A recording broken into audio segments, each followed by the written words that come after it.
Hi hello welcome to ಅಭಿವ್ಯಕ್ತಿ ಕಥಾಲೋಕ. ಉಸಿರಾದೆ ನೀ ಜೀವಕ್ಕೆ 49ನೇ ಎಪಿಸೋಡ್ ಶುರು ಮಾಡೋಣ.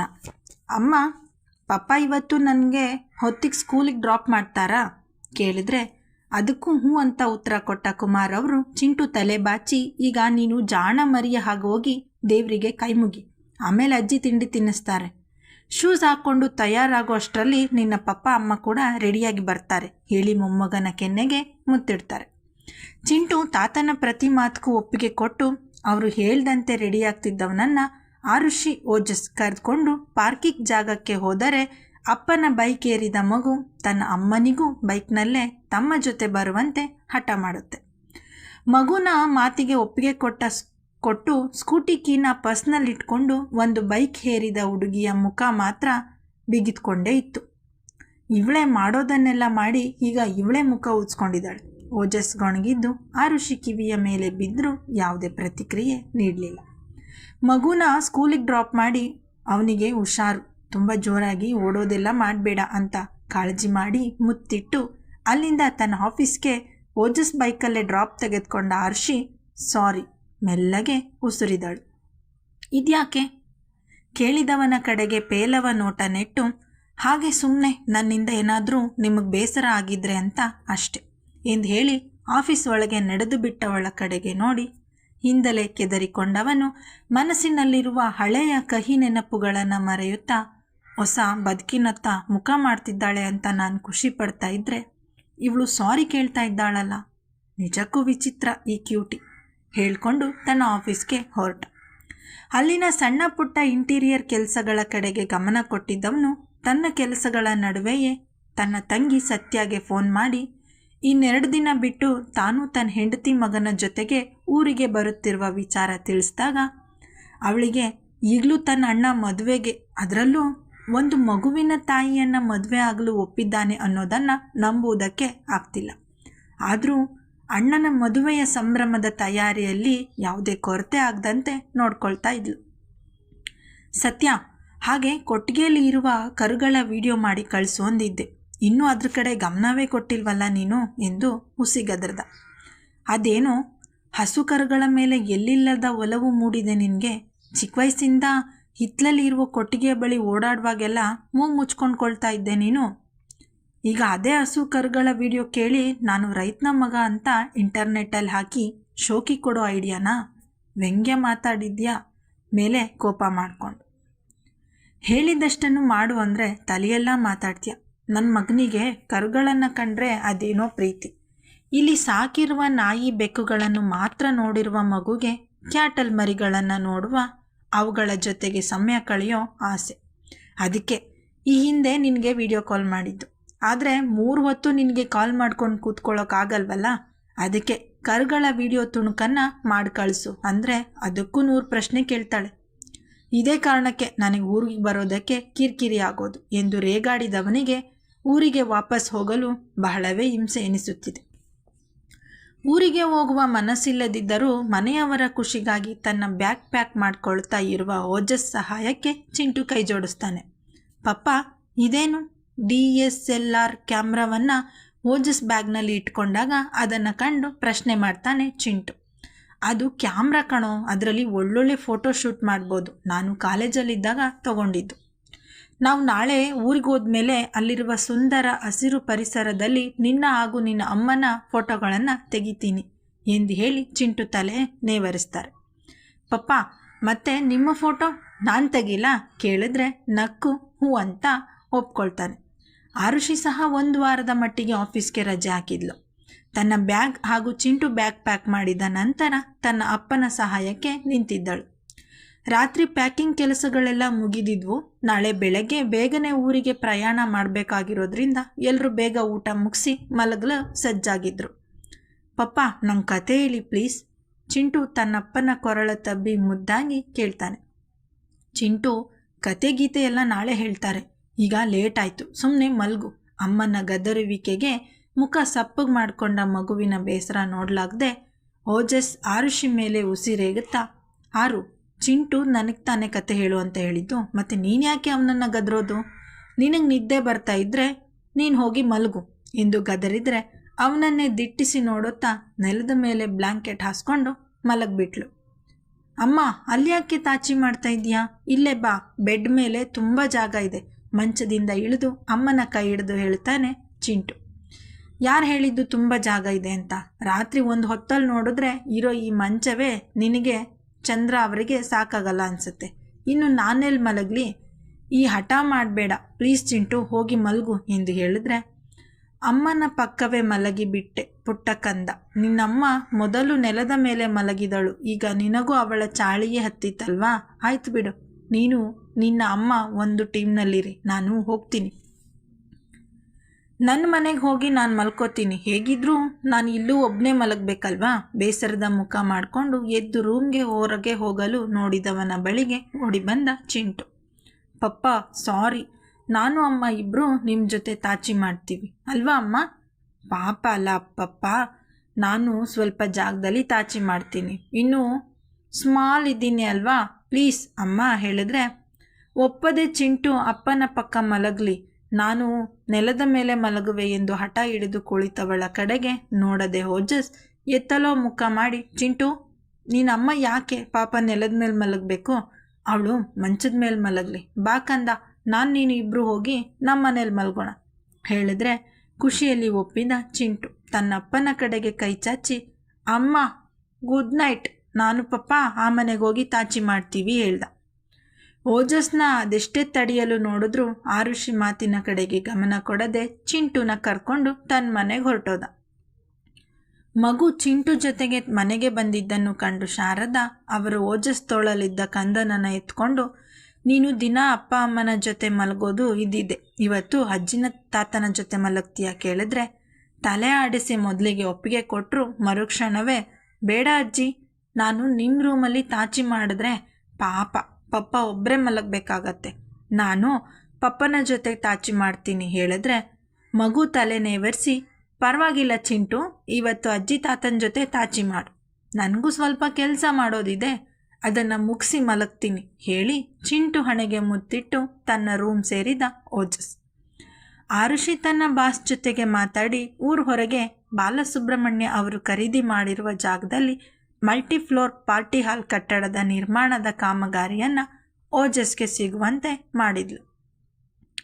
ಕ್ಯೂಟಿಯಿಂದ ತನಗಿಷ್ಟು ದೊಡ್ಡ ಸಹಾಯ ಆಗಿದೆ, ಅವಳಿಗೆ ನನ್ನ ರೀತಿಯಲ್ಲೇ ಥ್ಯಾಂಕ್ಸ್ ಹೇಳಬೇಕು, ಆದರೆ ಏನಾದರೂ ನಾನು ನನ್ನ ಹೊಸಿ ಸ್ಟೈಲ್ನಲ್ಲಿ ಪ್ಲ್ಯಾನ್ ಮಾಡೋಣ ಅಂದರೆ ಸಾಕು, ನನ್ನ ಹುಡುಗಿ ಹಳೆ ನೆನಪುಗಳಿಗೆ ಜಾರಿ ಗೊಳೋ ಅಂತ ಕಣ್ಣೀರು ಹಾಕ್ತಾಳೆ. ಹೀಗೆ ಆದರೆ ಕ್ಯೂಟಿ ಮತ್ತು ನನ್ನ ಮಧ್ಯೆ ಕೆಮಿಸ್ಟ್ರಿ ಬೆಳೆಯೋದು ಯಾವಾಗ? ಜೀವನ ಪೂರ್ತಿ ನಾವು ಚಿಂಟುಗೆ ಅಪ್ಪ ಅಮ್ಮ ಆಗಿರೋಣ ಅಂತ ದೊಡ್ಡದಾಗಿ ಹೇಳಿಬಿಟ್ಟೆ, ಆದರೆ ನಾನು ಅಷ್ಟೊಂದು ಒಳ್ಳೆಯವನಲ್ಲ, ಸಂತ ಸಜ್ಜನನಂತೂ ಮೊದಲೇ ಅಲ್ಲ. ಅದರಲ್ಲೂ ಮನಸ್ಸಿಗೆ ತುಂಬಾ ಹತ್ತಿರ ಆಗಿರುವ ಕ್ಯೂಟಿಯಂತಹ ಬೆಂಕಿ ಮುಂದೆ ಕರಗಬೇಡ ಅಂತ ನನ್ನ ಮನಸ್ಸು ನಾನು ಹೇಳಿದ್ರೆ ಅದು ನನ್ನ ಮಾತು ಕೇಳುತ್ತಾ? ನೋವೇ, ಚಾನ್ಸೇ ಇಲ್ಲ. ಮನದಲ್ಲೇ ತನ್ನ ಮುಂದಿನ ದಿನಗಳ ಬಗ್ಗೆ ಯೋಚಿಸುತ್ತಾ ಮಗ್ಗುಲು ಬದಲಿಸುತ್ತಾ ಇದ್ದವನ ಕಣ್ಣಿಂದ ನಿದ್ದೆ ದೂರವೇ ಉಳಿದು ಬಿಟ್ಟಿತ್ತು. ಅಜ್ಜಿ ತಾತನ ನಡುವೆ ಮಲಗಿದ್ದ ಪುಟ್ಟ ಪೋರನಿಗೆ ತಾತನ ಗಡಸು ಮುಖ ಕಂಡು ಸ್ವಲ್ಪ ಭಯ ಆದರೂ ಅಜ್ಜಿ ಅವನನ್ನು ಬಳಸಿ ಮಲಗಿ ಹಣೆಗೆ ಕೆನ್ನೆಗಳಿಗೆ ಮುತ್ತಿಟ್ಟಿದ್ದು ಅಲ್ಲದೆ ಅವನಿಗೆ ಕತೆ ಹೇಳುತ್ತಾ ಅವನ ಮನಸ್ಸನ್ನು ತನ್ನದೇ ಕಲ್ಪನಾ ಲೋಕಕ್ಕೆ ತಳ್ಳಿದ್ದ ಕಾರಣ ಅಜ್ಜಿ ಕೈ ಹಿಡಿದು ಕತೆಯ ಮಧ್ಯೆ ತನಗೆ ಉಂಟಾಗುತ್ತಿದ್ದ ಅನುಮಾನಗಳನ್ನು ಪರಿಹರಿಸಿಕೊಳ್ಳಲು ಪ್ರಶ್ನೆಗಳನ್ನು ಕೇಳ್ತಾ ಇರ್ತಾನೆ. ಅಜ್ಜಿ, ಕರ್ವಾ 100 ಪೀಪಲ್ ಇದ್ರಾ? ಕಣ್ಣರಳಿಸಿ ಅಚ್ಚರಿಯಲ್ಲಿ ಕೇಳ್ದ. ಹ್ಞೂ ಕಂದ, ಕೌರವರು 100 ಜನ ಅಣ್ಣ ತಮ್ಮಂದರು ಇದ್ದರೆ ಪಾಂಡವರು 5 ಜನ ಹೇಳಿ ಮಗು ತಲೆ ನೇವರಿಸಿ, ಚಿಂಟು ಮಾತ್ರ ಒಬ್ಬನೇ ಇದ್ದಾನಲ್ವಾ, ಆಟ ಆಡಬೇಕು ಅಂದರೆ ನಿನಗೆ ಸ್ನೇಹಿತರು ಬೇಕೇ ಬೇಕು, ಅದೇ ನಿನಗೂ ಹೀಗೆ ಅಣ್ಣನೋ ತಮ್ಮನೋ ಇಲ್ಲ ಅಕ್ಕ ತಂಗಿಯೋ ಇದ್ದಿದ್ರೆ ದಿನ ಮನೆಯಲ್ಲೇ ಆ ಮಗು ಜೊತೆಗೆ ಆಟ ಆಡ್ಕೊಂಡಿರ್ಬೋದಿತ್ತು ಕೇಳಿದ್ರೆ ಅಜ್ಜಿ ಮಾತು ಪುಟ್ಟ ಪೋರನಿಗೆ ನಿಜ ಅನಿಸಿಬಿಟ್ಟಿತ್ತು. ಅಜ್ಜಿ, ನನಗೆ ಆಟ ಆಡೋಕ್ಕೆ ಪುಟ್ಟ ಪಾಪು ಬೇಕು ಅಂದರೆ ಏನು ಮಾಡಬೇಕು?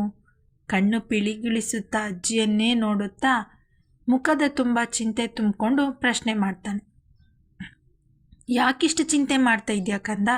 ನಿನ್ನ ಅಪ್ಪ ಅಮ್ಮನ ಹತ್ರ ಹೋಗಿ ಕೇಳು, ನಿನಗೆ ಆಟ ಆಡೋಕ್ಕೆ ಪುಟ್ಟ ತಮ್ಮ ಇಲ್ಲ ಪುಟ್ಟ ಪಾಪು ಬೇಕು ಅಂತ. ನೀನು ಆಸೆ ಪಟ್ಟಿದ್ದನ್ನು ನಿನ್ನ ಅಪ್ಪ ಅಮ್ಮ ಇಲ್ಲ ಅನ್ನೋದೇ ಇಲ್ಲ, ಆ ನಂಬಿಕೆ ನನಗಿದೆ ಎಂದ. ಶಾರದಮ್ಮನವರ ಮಾತುಗಳು ಮಗುವಿನ ಮನಸ್ಸಿನ ಮೇಲೆ ಸ್ವಲ್ಪ ಹೆಚ್ಚೇ ಪರಿಣಾಮ ಬೀರಿದ್ದ ಕಾರಣ ತನಗೆ ತಮ್ಮ ಅಥವಾ ತಂಗಿ ಬೇಕು ಅನ್ನೋ ವಿಷಯ ಅವನ ಮನದಲ್ಲಿ ಆಳವಾಗಿ ಬೇರೂರ್ಬಿಟ್ಟಿತ್ತು. ಅಜ್ಜಿ, ಪಾಪುನ ಅಂಗಡಿಯಿಂದ ತಂದು ಕೊಡ್ತಾರಾ? ಮುಗ್ಧ ಮಗುವಿನ ಮಾತು ಕೇಳಿ ಶಾರದಮ್ಮನವರಿಗೆ ನಗು ಬಂದ್ಬಿಟ್ಟಿತ್ತು. ಇಲ್ಲ ಕಂದ, ನಿನ್ನ ಅಮ್ಮನ ಹೊಟ್ಟೆಯಲ್ಲಿ ಪಾಪು ಬೆಳೆದು ಅದು ನಿನ್ನ ಥರ ಆರೋಗ್ಯವಾಗಿದೆ, ಮುದ್ದಾಗಿದೆ ಅಂತ ಗೊತ್ತಾದ ಮೇಲೆ ಡಾಕ್ಟ್ರು ಮಗುನ ಹೊರಗೆ ತೆಗಿತಾರೆ. ಹೇಳಿದ್ರೆ ಕಣ್ಣರಳಿಸಿ ಅಮ್ಮನ ಹೊಟ್ಟೆಯಲ್ಲಿ ಪಾಪು ಇರುತ್ತಾ? ಅಂದರೆ ಅಮ್ಮನ ಪಾಪುನ ಗುಳುಮ್ ಅಂತ ನುಂಗಿ ಮಾಡ್ತಾಳ? ಮಗು ಮುಖದಲ್ಲಿ ಭಯ ಮಿಶ್ರಿತ ಚಿಂತೆ ಕಂಡು ಶಾರದಮ್ಮನವರು ಚಿಂಟುನ ಸಮಾಧಾನಿಸುತ್ತಾ, ಅಯ್ಯೋ ಅದಾಗಲ್ಲ ಕಂದ, ಮಾಮಕ್ಕಿ ಅಮ್ಮನಿಗೆ ಪಾಪುನ ಗಿಫ್ಟಾಗಿ ಕೊಡ್ತಾರೆ. ಆ ಪಾಪು ನಿನ್ನ ಅಮ್ಮನ ಹೊಟ್ಟೆಯಲ್ಲಿ ಬೆಳೆಯುತ್ತೆ. ನೀನು ಸಹ ಹೀಗೆಯೇ ನಿನ್ನ ಅಮ್ಮನ ಹೊಟ್ಟೆಯಿಂದ ಹೊರಗೆ ಬಂದಿದ್ದು ಅಂತ ಮಗುಗೆ ಅರ್ಥ ಆಗುವ ಹಾಗೆ ವಿವರಿಸ್ತಾ ಇದ್ದವರ ಮನದಲ್ಲಿ ಸಣ್ಣ ನಿರಾಳತೆ ಮೂಡಿತು. ನಮ್ಮ ಮಗು, ನನ್ನ ಮಗ ಓಜು ಸಂತಾನ ನೋಡುವ ಆಸೆ ಪಟ್ಟಿದ್ದನ್ನು ಆರುಷಿ ಬಳಿ ಹೇಳ್ಕೊಂಡಿದ್ರು. ಅವಳು ಸರಿಯಾಗಿ ಯಾವುದೇ ಉತ್ತರ ನನಗೆ ಕೊಟ್ಟಿಲ್ಲ. ಈಗ ನಮ್ಮ ಚಿಂಟು ಹಠದಿಂದಲೇ ನನ್ನ ಆಸೆ ನೆರವೇರುತ್ತೆ ಹೇಳ್ಕೊಂಡು ಮಗುನ ತಟ್ಟುತ್ತಾ ಚಿಂಟು ನಿದ್ದೆಗೆ ಜಾರಿದ ಮೇಲೆ ತಾವು ಮಲ್ಕೊಂಡ್ರು. ಬೆಳಗ್ಗೆ ಎದ್ದು ಎರಡು ಮನೆಯ ಸದಸ್ಯರೆಲ್ಲರೂ ಊರಿಗೆ ಹೊರಡಲು ತಯಾರಾಗಿ ತಿಂಡಿ ತಯಾರಿಸುವ ಜಂಜಾಟವೇ ಬೇಡ, ದಾರಿಯಲ್ಲಿ ಹೋಗುವಾಗ ಹೋಟೆಲ್ನಲ್ಲೇ ತಿಂಡಿ ಮಾಡಿದರೆ ಆಯಿತು ಎಂದು ಹಿಂದಿನ ದಿನವೇ ತೀರ್ಮಾನಕ್ಕೆ ಬಂದಿದ್ದರಿಂದ ಬುಕ್ ಮಾಡಿದ್ದ ಇನೋವಾ ಟ್ಯಾಕ್ಸಿಯಲ್ಲಿ ಎಲ್ಲರ ಲಗೇಜ್ಗಳನ್ನು ಇರಿಸಿದ ಓಜಸ್ ಡ್ರೈವರ್ ಪಕ್ಕದ ಸೀಟ್ನಲ್ಲಿ ಚಿಂಟು ಜೊತೆಗೆ ಕೂತ್ರೆ ಮಧ್ಯದ ರೋನಲ್ಲಿ ನಂಜಪ್ಪ, ಶಾರದಮ್ಮ ಹಾಗೆ ಜಲಜಾ ಅವರು ಆಸೀನರಾಗಿದ್ದರು. ಕೊನೆಯ ರೋನಲ್ಲಿ ಆರುಷಿ ತನ್ನ ತಂದೆ ಕುಮಾರ್ ಅವರ ಜೊತೆಗೆ ಕುಳಿತಿದ್ದವಳು 5-6 ಗಂಟೆಗಳ ಪ್ರಯಾಣ ಮಾತುಕತೆ ನಡೆಸಲು ಮನಸ್ಸಿಲ್ಲದೆ ಅಪ್ಪನ ಭುಜಕ್ಕೆ ಹೊರಗೆ ನಿದ್ದೆ ಮಾಡುತ್ತಿರುವ ಹಾಗೆ ನಟಿಸುತ್ತಾ ಇದ್ದರೆ ಓಜಸ್ ಆಗಾಗ ಹಿಂತಿರುಗಿ ತನ್ನ ಮಡದಿಯ ನೋಡಿ ಮದುವೆ ಆಗಿದ್ದರೂ ಇನ್ನು ಅಪ್ಪನ ಭುಜದ ಮೇಲೆ ಆಸರೆ ಪಡೆದು ಮಲಗಿದ್ದಾಳೆ. ಪಾಪ ಕ್ಯೂಟಿ. ನಾನು ಅಲ್ಲಿ ಅವಳ ಪಕ್ಕ ಕೂತಿದ್ರೆ ಆಗ್ತಾಯಿತ್ತು. ಈಗ ನಾನೇನಾದರೂ ಕಾರ್ ನಿಲ್ಲಿಸಿ ಹಿಂದೆ ಹೋಗಿ ಕೂತ್ರೆ ಅಪ್ಪ ಅಮ್ಮ ನನ್ನ ಒಂಥರ ನೋಡ್ತಾರೆ. ನಾನು ಯಾಕೆ ಹೀಗೆ ಟ್ಯಾಕ್ಸಿ ಬರ್ತಿದ್ದ ಹಾಗೆ ಮುಂದಿನ ಸೀಟಲ್ಲಿ ಬಂದು ಕೂತ್ಕೊಂಡ್ಬಿಟ್ಟೆ? ಅದೆಷ್ಟೋ ಹುಡುಗಿಯರನ್ನು ಡೇಟ್ ಮಾಡಿದರೂ ಆ ಅನುಭವಗಳು ನನ್ನ ಯಾವ ಉಪಯೋಗಕ್ಕೂ ಬರಲಿಲ್ವಲ್ಲ. ತನ್ನ ಬಗ್ಗೆ ತಾನೇ ಮನದಲ್ಲೇ ಹಲುಬಿಕೊಳ್ಳುತ್ತಾ ಕುಳಿತಿದ್ದರು.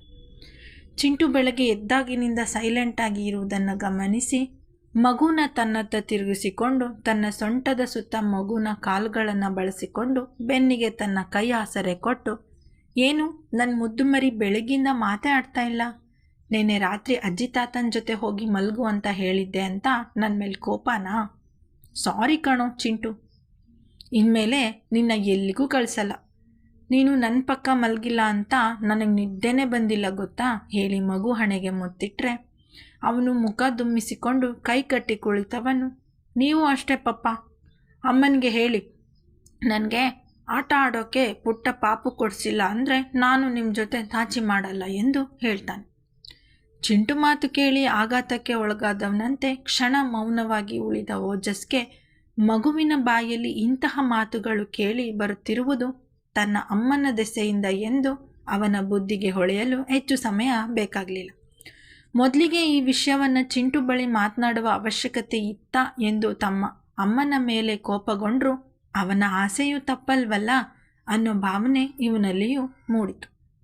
ಯಾವುದೇ ರೀತಿಯ ಕೊಂಕು ತೆಗೆಯದೆ ತುಂಬ ಮನಸ್ಸಿಂದ ಆರುಷಿಯನ್ನು ತಮ್ಮ ಸೊಸೆ ಹಾಗೂ ಚಿಂಟುನ ತಮ್ಮ ಮೊಮ್ಮಗ ಅಂತ ಇವನ ತಂದೆ ತಾಯಿ ಒಪ್ಪಿರುವಾಗ ಇನ್ನು ನೀವು ಹೀಗೆ ಮಾಡಿ ಹಾಗೆ ಮಾಡಬೇಡಿ ಅಂತ ಹೇಳಿದ್ರೆ ತನ್ನದೇ ತಪ್ಪಾಗತ್ತೆ ಅಂತನಿಸಿ, ಚಿಂಟು ನಿನ್ನ ಅಮ್ಮನಿಗೆ ನನ್ನ ಮೇಲೆ ಇವಾಗ ಸ್ವಲ್ಪ ಕೋಪ ಇದೆ, ನೀನು ಈಗ ಹೋಗಿ ಅಮ್ಮನ ಹತ್ರ ಪಾಪು ಬೇಕು ಅಂತ ಕೇಳಿದ್ರೆ ನನ್ನ ಮೇಲಿನ ಕೋಪಕ್ಕೆ ನಿನಗೂ ಬೈದು ಪಾಪು ಕೊಡೋದೇ ಇಲ್ಲ. ಅದಕ್ಕೆ ನೀನೀಗ ಪಾಪು ಬಗ್ಗೆ ಏನೂ ಕೇಳಬೇಡ. ಊರಲ್ಲಿ ಕ್ಯಾಟಲ್, ನಾಯಿ, ಬೆಕ್ಕು ಮರಿಗಳ ಜೊತೆ ಅಷ್ಟೇ ಅಲ್ಲ, ನಿನ್ನ ತರದ್ದೇ ಇನ್ನೊಂದು ಪುಟ್ಟ ಹುಡುಗಿ ಇದ್ದಾಳೆ, ಅವರೆಲ್ಲ ಜೊತೆ ಆಟ ಆಡ್ಕೊಂಡಿರು. ನಾನು ಒಳ್ಳೆ ಟೈಮ್ ನೋಡಿಕೊಂಡು ನಿನ್ನ ಅಮ್ಮನ ಹತ್ರ ಚಿಂಟುಗೆ ಪಾಪು ಬೇಕಂತೆ ಕೇಳಿ ನೋಡ್ತೀನಿ, ಓಕೆನಾ? ಕೇಳಿದರೆ ತಲೆ ಆಡಿಸಿ ತನ್ನ ಒಪ್ಪಿಗೆ ಸೂಚಿಸಿದ ಚಿಂಟು. ತನ್ನ ಅಪ್ಪನ ಕೊರಳ ತಬ್ಬಿ ಕೆನ್ನೆಗೆ ಮುತ್ತಿಟ್ಟು ಥ್ಯಾಂಕ್ ಯು ಪಪ್ಪ ಹೇಳ್ದ. ದಾರಿಯಲ್ಲೇ ಒಂದು ಹೋಟೆಲ್ನಲ್ಲಿ ತಿಂಡಿ ಮುಗಿಸಿ ಮಧ್ಯಾಹ್ನ ಊಟದ ಸಮಯಕ್ಕೆ ಮೊದಲೇ ಊರು ತಲುಪಿದವರನ್ನು ಆದರದಿಂದ ಬರಮಾಡಿಕೊಂಡ್ರು ನಂಜಪ್ಪ, ನಂಜಪ್ಪನವರ ತಮ್ಮ ವಿಶ್ವನಾಥ ಹಾಗೂ ಅವರ ಧರ್ಮಪತ್ನಿ ದುನ್ವತಿ. ಓಜಸ್ನ ತಮಾಷೆ ಮಾತುಗಳು ನಂಜಪ್ಪ ಶಾರದಮ್ಮನವರ ಆತ್ಮೀಯತೆ ಕಂಡಿದ್ದ ಕುಮಾರ್ ಜಲಜಾ ಅವರು ಊಹೆಯ ಸಹ ಮಾಡಿರಲಿಲ್ಲ ತಮ್ಮ ಬೀಗರ ಮನೆ ಈ ಮಟ್ಟಕ್ಕೆ ಇರಬಹುದು ಎಂದು. ಹಳ್ಳಿ ಮನೆ ಎಂದರೆ ಕಂಬದ ಮನೆ ರೀತಿಯಲ್ಲಿ ಇರಬಹುದು ಎಂದು ಯೋಚಿಸಿದ್ದವರಿಗೆ ರಾಜರ ಕಾಲದ ಬಂಗಲೆಯಂತಹ ಮನೆಯನ್ನು ಕಂಡು ದಂಗಾಗಿ ನಿಂತುಬಿಟ್ರು. ಸುಮಾರು 1 ಎಕರೆ ಜಾಗದಲ್ಲಿ ಸುತ್ತಲೂ ಹೂಗಿಡಗಳ ಕಣ್ಮನ ಸೆಳೆಯುವ ನೋಟದ ಮಧ್ಯದಲ್ಲಿ ಭವ್ಯವಾದ 2 ಅಂತಸ್ತಿನ ಬಂಗಲೆ. ಹೆಚ್ಚಾಗಿ ಮರಗಳನ್ನೇ ಉಪಯೋಗಿಸಿ ಕಟ್ಟಿರುವ ಈ ಹಳೆ ಮನೆಯನ್ನು ನೋಡಿದ್ರೆ ತಿಳಿತಿತ್ತು ಇದು ನಂಜಪ್ಪನವರ ಪೂರ್ವಜರು ವಾಸ ಮಾಡಿದ ಮನೆ ಎಂದು. ಪ್ರವೇಶ ದ್ವಾರದಲ್ಲಿರುವ ಮರದ ದೊಡ್ಡ ಕಂಬಗಳ ಮೇಲೆ ಸುಂದರ ಚಿತ್ತಾರಗಳ ಕೆತ್ತನೆ ಇದ್ದರೆ 2 ಕಡೆ ವಿಶಾಲವಾದ ಪಡಸಾಲೆ ಇದೆ. ಹಿಂದೆ ವರ್ತಕರು ಊರಿಂದೂರಿಗೆ ಪ್ರಯಾಣ ಮಾಡುತ್ತಾ ಇದ್ದವರಿಗೆ ಈ ಪಡಸಾಲೆಗಳೇ ತಂಗುದಾಣಗಳಾಗಿದ್ದವು. ಮುಖ್ಯದ್ವಾರದ ರೋಸ್ ವುಡ್ ಮರದ ಬಾಗಿಲ ಮೇಲೆ ಮನೆಯವರ ಸೇರುವಂತಿಕೆಯನ್ನು ಎತ್ತಿ ತೋರುವಂತಿತ್ತು. ಕತೆ ಮುಂದಿನ ಭಾಗದಲ್ಲಿ ಮುಂದುವರೆಯುವುದು. Thank you. Keep supporting us.